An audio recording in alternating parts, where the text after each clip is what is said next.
new normal. Kita gotong royong dengan cara PHBS, kita berdayakan RT RW. Kenapa? Ini kan bukan pengaruh Bill Gates. Masa Bill Gates ngurusi RT RW kan nggak mungkin, Bli. Jadi menurut saya secara pribadi, sebenarnya secara pribadi nih, menurut saya nggak begitu berguna, Bli, kalau kita tuh ngurusi Bill Gates.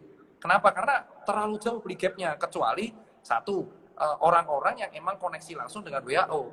Kenapa? Kalaupun kita usul seperti ini, kita tuh terlalu makan besok aja masih susah, Bli, warga kita. Makanya yang saya lakukan di sini adalah, oke lah kamu percaya boleh, kamu nggak percaya silakan. Yang penting kita gotong royong demi Indonesia. Itu sih yang saya maksudkan. Jadi saya mau tanya balik ke Bli, kalau misalkan Bill Gates ini benar, konspirasi, apa yang bisa Bli lakuin coba?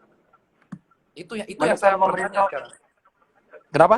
Seperti sama, jika Bill Gates ini memang benar. Jika Bill Gates kalau memang misalkan benar konspirasi ini benar, apa yang bisa Bli lakukan? Saya jawab. Kamu terlalu nanya kepanjangan. Jadi jika benar Bill Gates ada di belakang ini, Indonesia bisa melakukan apa yang seperti Ibu Siti Fadila lakukan. Simple. Iya kan, kita udah punya lembaganya, Eijkman. Bahkan dari sebelum dulu, kita tuh udah punya lembaganya, Eijkman Institute. Dan ada ITB, ada UGM, ada Biomol, kan ada namanya teknologi biologi molekuler. Itu kan bertugas untuk meneliti bakteri, meneliti polimer, ada BPPT. Jadi menurutku ada WHO atau enggak, Indonesia sudah punya perkembangannya. Cuman kita emang dananya masih kesedot di hati. Menurut aku secara pribadi sih, itu belum menjawab pertanyaan. Tetapi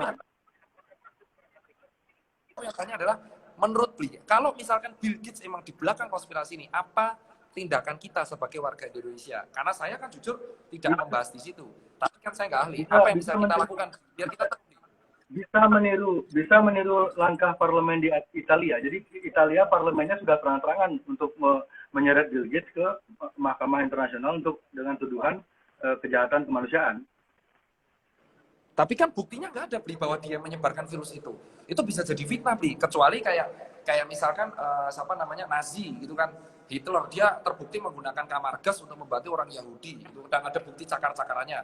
Nah kalau misalkan parlemen Italia menuntut Bill Gates, bukti harafiahnya kan nggak ada, hanya dugaan dan praduga. Sementara di aset hukum itu kita praduga tak bersalah. Nah itu, Bli, yang maksudnya aku tanya. Kita itu belum menjawab pertanyaan. Pertanyaan saya cuma satu. Kalau misalkan Bill Gates merupakan dalang semua ini, misalkan, apa yang sebaiknya Bli sarankan rakyat Indonesia lakukan? Kalau misalkan benar, apa yang Bli sarankan? Kalau saya kan sarannya gotong royong mandiri. Kenapa? Karena saya nggak bisa menyentuh beliau. Ya kan? Nah, kalau menurut saya, apa yang bisa kita lakukan ini, Bli? Biar kita dengar, Bli. Kalau pendapat saya pribadi, jika memang ada kelompok elit di belakang skema COVID ini, ya rakyat seharusnya bersatu gitu loh. Jadi kita bersatu, jangan sampai yang rakyat yang harus bekerja itu disudutkan, nakes juga jangan sampai dibenturkan dengan rakyat. Jadi kita bersatu, dan kalau bisa kita secepatnya bikin vaksin sendiri, tidak tergantung sama suntikan dana dari luar lagi. Jadi benar-benar berdikari seperti yang Tirta bilang tadi, berdiri di atas kaki sendiri. Karena fakta yang ada, virus ini memang tidak semematikan yang dibicarakan media-media. Itu kita sudah sepakat berkali-kali tentang itu. Virus ini tidak seserem yang diberitakan, virus ini tidak semematikan yang diberitakan. Jadi rakyat tidak perlu terlalu ketakutan. Media-media seringlah angkat tema-tema harapan, angkat tema-tema positif, angkat tema-tema agar masyarakat kembali hidup dengan hidup dengan tanpa ketakutan yang berlebihan, seperti yang Jokowi bilang, berdamai dengan virus. Damai itu artinya apa? Kalau kita masih musuhan, misalnya saya sama Tirta masih musuhan, saya tuh mau ke Jakarta malas, mikir ntar ke Jakarta ketemu Tirta, ntar ciku, ntar bingung, mau ke rumah sakit malas, ntar ada temannya Tirta, ntar ciku di rumah sakit. Jadi hidup dalam tertekan. Jokowi pakai bahasa diplomasi, dia bilang berdamai dengan virus itu kan artinya ya kamu damai sama musuhmu, kamu tuh hidup seperti biasa aja lagi, cuman ya itulah ingat seperti yang dilakukannya normal itu, lakukan aja sebisanya itu. Jadi kita intinya jangan terlalu merasa ketakutan semua, dan tidak di situasi kayak gini ya, di situasi seperti ini tidak ada yang perlu menjadi paling menderita atau paling tertekan. Jadi kita semua setara, kita semua sama. Mau nakes, mau ojol, mau selebriti, mau pembawa acara, kita semua setara. Itu yang harus diciptakan sekarang. Jadi jangan sampai ada yang selebriti kayak nyuruh orang, kamu di rumah aja, sementara mereka rumahnya enak, orang-orang yang nonton di TV itu rumahnya digubuk, pegang duit cuma 50.000, gimana perasaan mereka belum bisa bayar kos bulan depan? Selebriti nyuruh mereka di rumah aja. Itu yang harus kita, kesadaran itu harus kita bangun. Kita semua setara di sini, gitu loh. Yang harapan saya cuma itu. Jadi kalau saya setuju Bli, kalau yang pertama adalah kalau kita berdikari Indonesia itu ada neraca perdagangan. Kalau kita menyetop semua impor itu nggak bisa Bli, itu ada mengganggu neraca perdagangan internasional. Nanti kita akan disanksi WTO, disanksi apa banyak banget urusannya. Tapi saya akan berbicara mengenai yang masalah kesetaraan. Jadi saya akan merangkan Pak Jokowi mengeluarkan statement berdamai. Ini yang digoreng. Berdamai ini maksudnya adalah gini, COVID itu nggak akan pernah hilang. COVID ada, nggak pernah hilang. Yang kita bisa lakukan hanya mengontrol ini sampai titik minimal. Nah, maksud supaya apa? Dengan cara mengontrol ini, kita bisa beradaptasi dengan gaya baru. Tingkatkan pola hidup bersih sehat, cuci tangan, pakai masker, jaga jarak, dan hindari kerumunan terlebih dahulu. Maksudnya Pak Jokowi itu tersebut di situ. Nah, makanya saya nggak tahu tiba-tiba kok berdamai itu, ya nggak mungkin beli.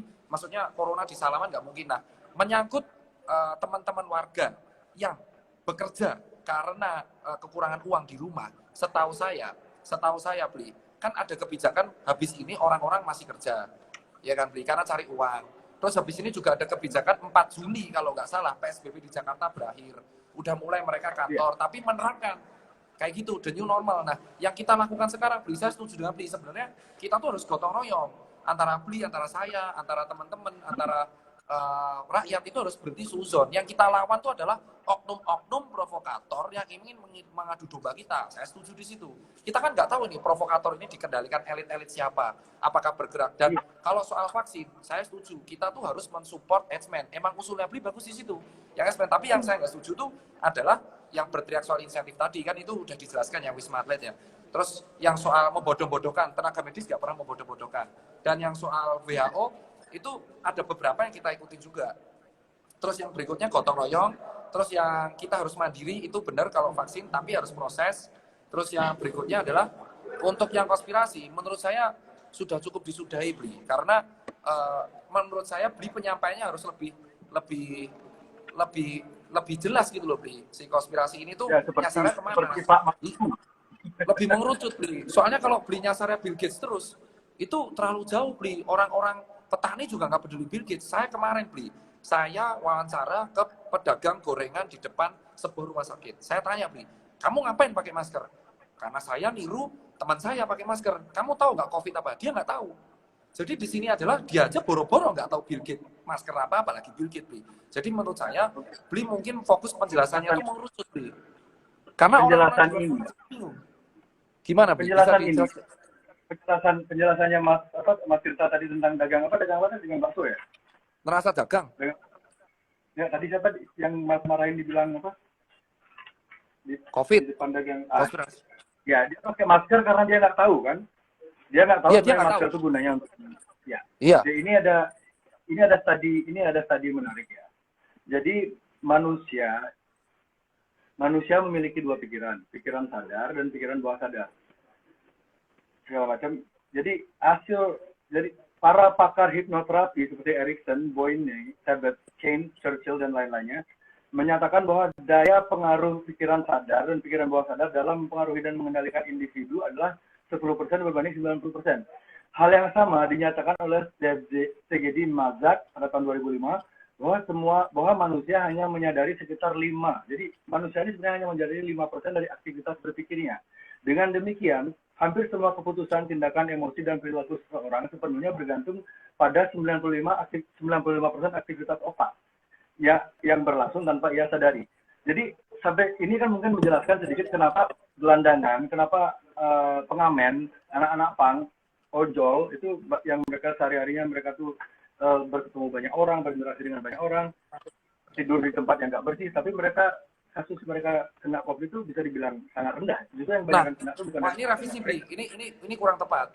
Kalau ada yang bilang bahwa yang kena COVID orang kaya doang, itu kurang tepat. Kenapa? Karena yang saya bilang orang kaya doang. Ya, maksudnya orang-orang biasa. Ya, maksudnya kalau orang-orang biasa, anak normal. Ya, anggap aja orang-orang anak gelandang dan kawan. Itu kami kemarin ke rumah sakit, sempat donasi di rumah sakit jiwa di daerah Jakarta Utara. Itu dokternya mengatakan ke saya, namanya Dokter Vicky. Dia mengatakan ke saya bahwa ada orang-orang gila yang emang gejalanya flu, tapi dia bukan COVID, tidak memenuhi standar swab dan kawan-kawannya, tetapi mereka bisa sakit, Bli. Tetapi karena mereka kebiasaan di luar, maka daya tahannya emang lebih sedikit di atas normal. Tetapi itu harus dipenelitian. Nah, kedua, soal yang namanya hipnoterapis kayak gitu, emang benar, orang yang positive thinking akan meningkatkan optimisme dan meningkatkan hormon-hormon sehingga imunitasnya tinggi. Tetapi, kan ada kemungkinan kita itu kena. Ini ibarat kita naik motor, Bli. Saya insya Allah berdoa. Kan kita ada doa. Sebelum kita naik motor, kita harus berdoa supaya kita tidak kena kecelakaan di jalan. Tetapi kan, walaupun kita berdoa, kita kan tetap pakai helm, Bli. Nggak mungkin kita nggak pakai helm, gitu, kita tabrak truk, mati juga, Bli. Jadi, kita kan tetap pakai helm, kita tetap pakai sarung tangan, kita tetap nyalain, kita tetap... Nah, maksud kita adalah, sugestinya itu adalah berdoa. Nah, sugestinya di COVID, itu kita yakin, kita semangat, kita jauhi narasi negatif. Setuju sama Bli. Tetapi, kita juga harus memperhatikan, sarung tangannya kita, itu adalah cuci tangan, helm kita adalah masker, dan proteksi kita, lampu sein, itu adalah jaga jarak. Jadi sebenarnya itu sama kayak angka kecelakaan. Angka kecelakaan tinggi di Indonesia, emang. Tetapi apakah setiap orang yang naik motor akan mati? Tidak. Karena kita proteksi. Makanya yang penting kamu berdoa, yakin, optimis. Jangan emosi kalau naik motor, sama kamu proteksi diri. Nah, maksud saya seperti itu, Bli. Jadi kita sebenarnya selaras, cuma penyampaiannya berbeda. Nah, yang saya tanyakan ini tadi masih sama. Konspirasi apa sebenarnya yang mau diangkat sama Bli tentang COVID di Indonesia?